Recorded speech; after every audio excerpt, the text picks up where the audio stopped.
we get our mindset that we want a boy or a girl, and that doesn't happen.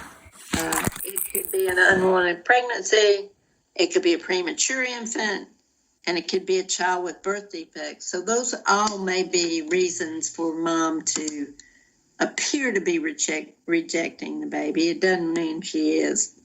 Risk for deficient fluid volume related to hemorrhage. So we need to evaluate that. Tell the doctor who's left, right? He's gone. Risk for infection related to invasive procedures that we've done, vaginal exams, we've done everything. Impaired urinary elimination. So if her bladder's not empty, right? Acute pain related to episiotomy, birth trauma, and or after pains. After pains occur when she starts nursing, or that's one of the reasons, because that makes that uterus contract. It's kind of like having cramps when you're not pregnant. Fatigue related to energy expended during labor. So those are your nursing diagnoses. Okay, so if she has problems getting baby to latch on, for instance, you have options. You can show her, tell her, whatever. You can contact, most hospitals have a lactation nurse, and she will come and work with the woman, show her how to get the baby to nurse, help her with whatever.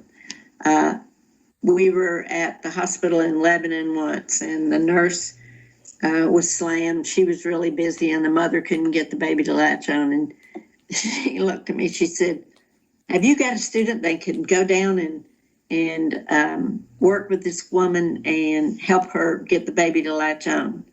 And one of my students says, yeah, I'll go. She was an older student. When I say older, she was probably 40. Anyway, so she wasn't gone very long. I didn't go with her. She wasn't gone very long. She came back. I said, did you get the baby to latch on? She said, sure. All you got to do is shove as much breast in there as you can get in there, and they'll nurse. So that's my recommendation now to students. Just get them to shove as much of the breast in there as possible.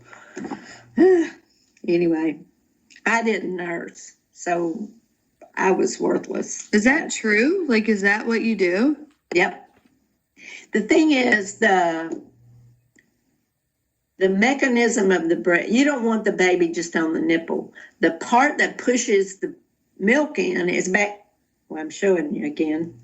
It's back behind the areola, okay? And so that's where the baby's mouth needs to contract, okay?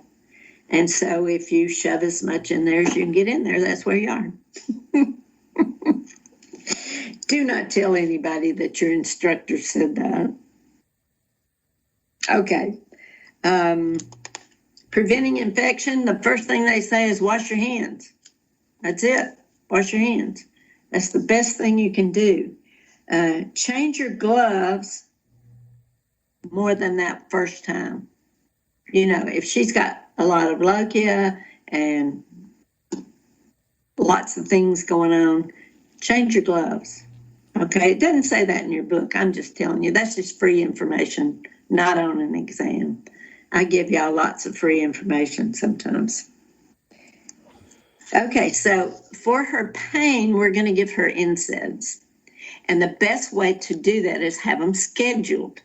Don't just give them when she asks, okay? Obviously, the doctor has to order that, but you can recommend, okay? Doctors don't like recommendations, but I'm telling you, you can. So Tylenol is usually what you're going to give them.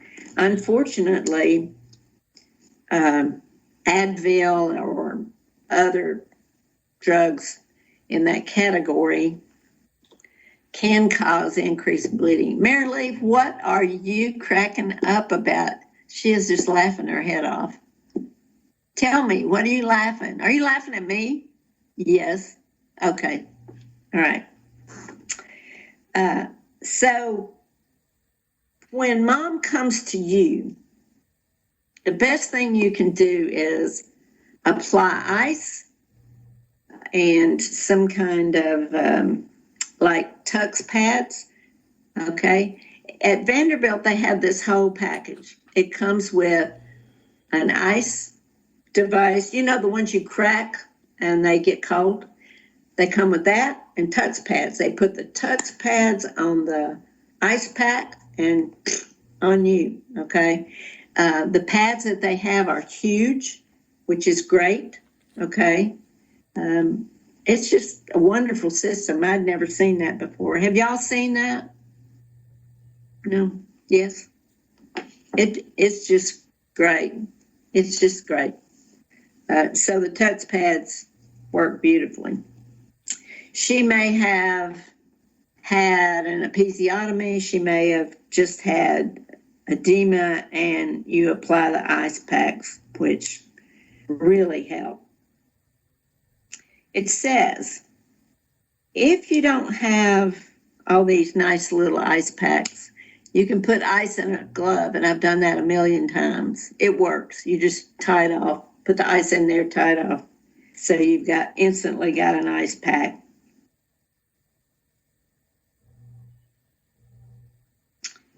Reducing fatigue, you need to let her rest. That's how you reduce fatigue. All right, I want you to look at your key points. I always tell you that, and you may or may not look at it, but do that first before you go reading the chapter, okay? And I have to tell you that reading the chapter is not studying. You've got to do more than reading the chapter, okay? Does anybody have questions about 10? Oh, do you want to do the questions at the end? Okay. Number 1, a woman presents to the labor suite and states, I have water leaking down my legs. What data collection is most appropriate in this situation? And the options they give you, B is the answer, a Fern test, okay?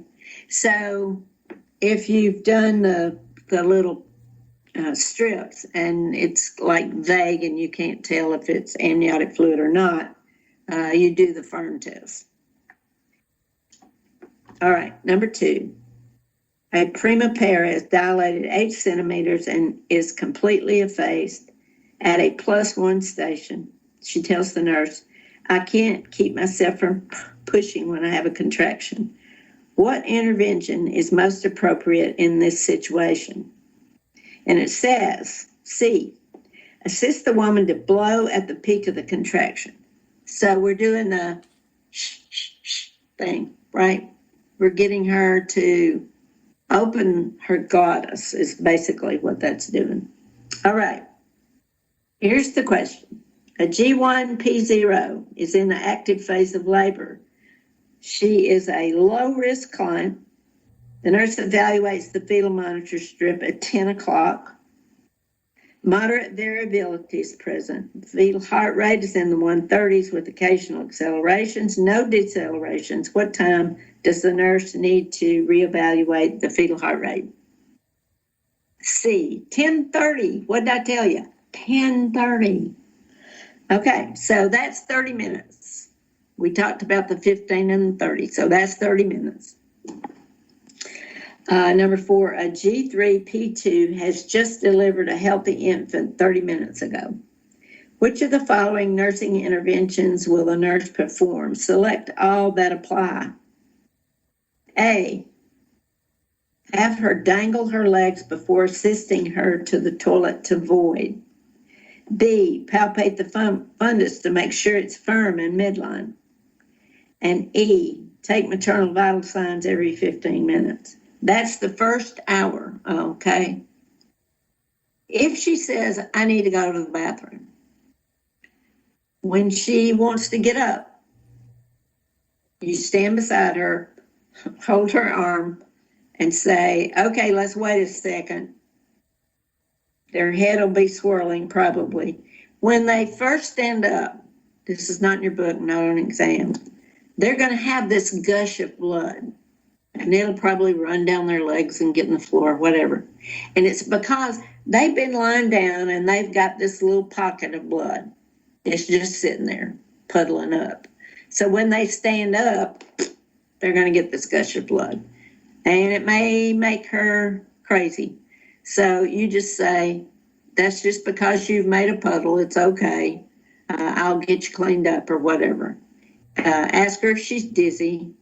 You'll know whether or not she's stable or not, okay? And you've taken her blood pressure before you get her up. If her blood pressure's really low, she's going to be dizzy, right? And if it's really high, it may be dizzy. She may be going into preeclampsia, which is you can have it after you deliver the baby, okay? So we want to do those three things. All right. Number 5, it's most likely that the healthcare provider would consider performing an amnio infusion if the EFM shows which contraction pattern. And the answer is D, deep variable decelerations with every contraction. An amnio infusion is when they instill normal saline into the sac.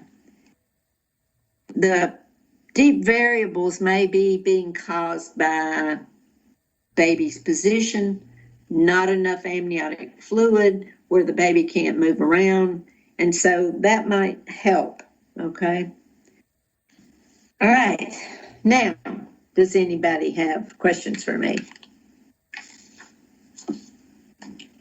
All right, let's look under study activities. It gives you this chart that you can fill out or not fill out. And then it's on number 2, it says, do an internet search using the keywords birth plans. I'm not going to do that. You're not going to do that. But you have to know that these women may come in with this whole thing, okay? I don't want narcotics. I don't want an episiotomy. I don't want a C-section. All this stuff. I want the doctor to whatever. I want the nurses to, whatever. And you have to be sure and tell them, we'll try to go by your birth plan, but delivery may take a left turn and we may have to do something differently, okay? So you need to assure her that we're going to follow this birth plan if we can, okay? So do y'all want to take a break? You do. Ms. White, can I ask you a quick question? Maybe. Well, I'm asking it anyway. Okay. I don't know. I know the answer. Well, it's something just, I couldn't remember. Unit 5, that's going to be over chapter 11 and 12, right? Yes. Okay, that's all I wanted to know. Thank you, ma'am. Well, that was easy. Easy enough. All right, y'all take a break and come back at 9:15, okay?